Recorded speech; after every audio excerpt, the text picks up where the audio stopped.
have film crews all over the place and stuff, right? Wow. But it's a little slower.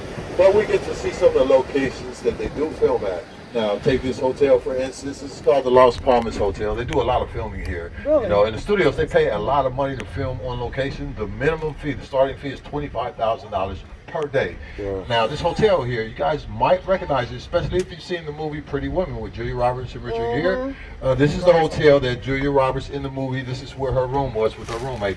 Actually, Richard Gere pulled up right here in that limousine. Julia Roberts came out onto that fire escape in the movie Pretty Woman, and this is where a character on Seinfeld by the name of Kramer. In that sitcom, Kramer lives in an apartment. Those apartment scenes are also filmed right here. They do a lot of filming here. Oh, wow. This is the Las Palmas Hotel. For sure. And again, they film all over the LA area, actually, not just here in Hollywood. But they do amazing. They'll put up props around the fence and use those special cameras, and they can actually make this court appear to be in the woods or at the beach, or they can completely change the location of it through trick photography. But if you guys seen the movie White Man Can't Jump with Woody Harrelson and Wesley Snipes, a lot of the basketball scenes were filmed right here. Now this area back here is called Whitley Heights. Whitley is one of the guys who began developing the town of Hollywood, actually. Up in these hills here, these are some of the very first homes developed here. A lot of these homes were built starting in the 20s. A lot of them are historical homes. They cannot be changed, the face of them, yes.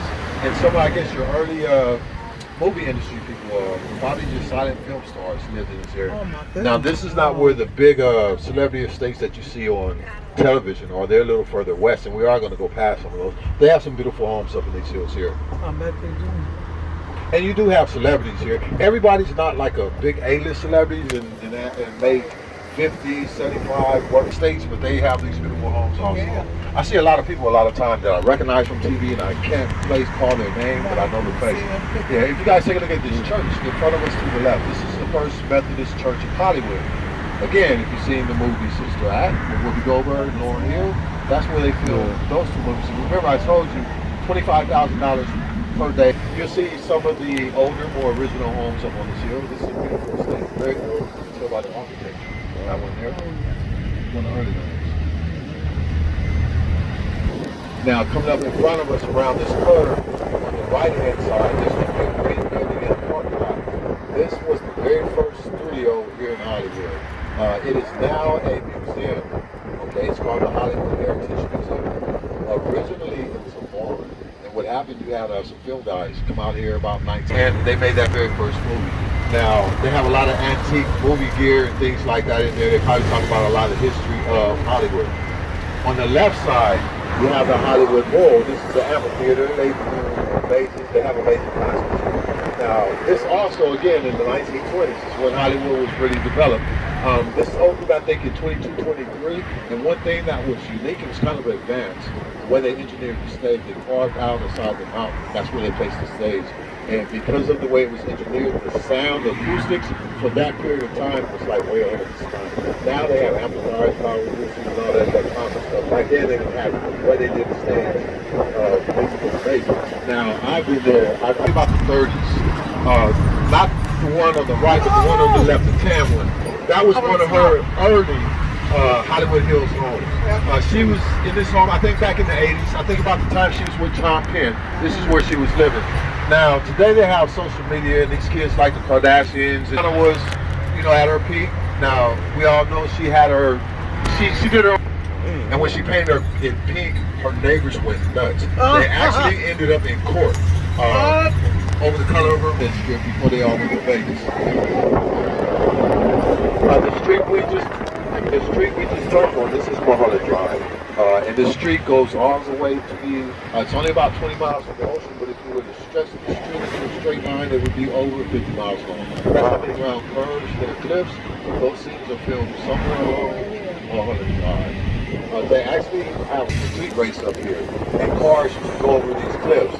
And Dead Man's Curve, even now today, is still about 4 boys at the bottom of the cliff that passed in the 50s.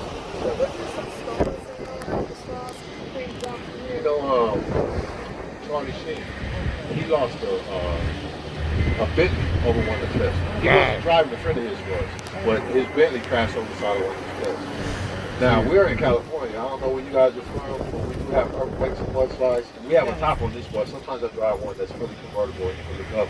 There's some homes on the hills. And I'll show you some more. You really can't see this right now, but you'll see how they're built. Anyway, if you guys look to the left, the Hollywood sign is going to We went up there earlier today.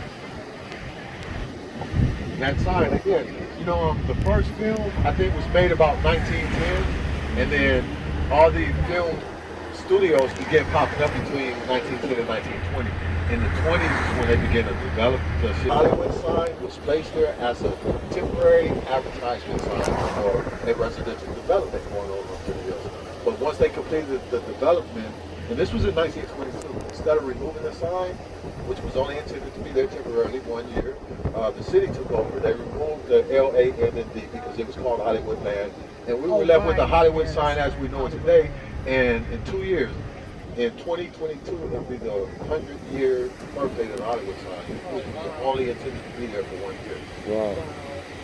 Now, if you guys look all the way to the left, way over beyond that water tank, there is a tan building with a dome roof. That is the Griffith Park Observatory. The roof opens up, that's a science center. When a big giant telescope comes out, they actually observe the stars and space planets from there. Now, normally on a day where there was no pandemic, this would be open, and we would pull in.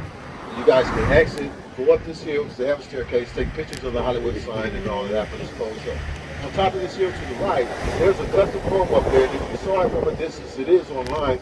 It's shaped, it's designed like a hang glider. It looks just like a hang glider. See the home sits right on that cliff. Now the home was originally built in the early 70s by a famous basketball legend, Wilt Chamberlain. Right, Wilt Chamberlain is, that's right. Yeah. Remember, he wrote a book, and in his autobiography, he talked about all his relations with women. You know, a bunch of them. Yeah, he was getting right that. up there on top of that hill. The home is currently owned by a guy by the name of Eric Morello. Eric Morello is a DJ record producer. Okay. Now, it's one very, very popular hit he had. Okay, I'm not a singer, okay, guys, but it goes like this. I like to groove it. No. I like to move it. I like to move it. I like to Oh, that's it? move it. Yeah, Eric Morello. Yeah, that's my song. It went to the soundtrack of Madagascar. I Right? like to move it. Yes, that song. I told you I couldn't Move rap it. or sing. I told you I That's couldn't. my husband's song. That's right. He lives right up there. He bought that house. It's a beautiful home too. Wow. But if you guys look to the house and look, I promise you, Look at my that last we were on the street further down, black Range Rover, it was blacked out, hit the corner, right? And my passenger took a picture and said, Coco, he said, Coco. The home over there with the that's the home of Ice Ice-T? and Coco. Yes. Oh, snap. And I just saw Coco. Now, I haven't seen him this year other than just now. Man, Coco, somebody but I in saw- there right now. I saw Smiley Coco because we just saw her. I saw her last summer. I saw both of them out there. And I know like it's quite a distance away. I recognize Coco from about 2 or 3 miles away if you're familiar with Coco. Yes. But if you guys look to the Okay, it's somebody. Yep. Somebody in somebody there. there. Yep. Yep. And if you guys look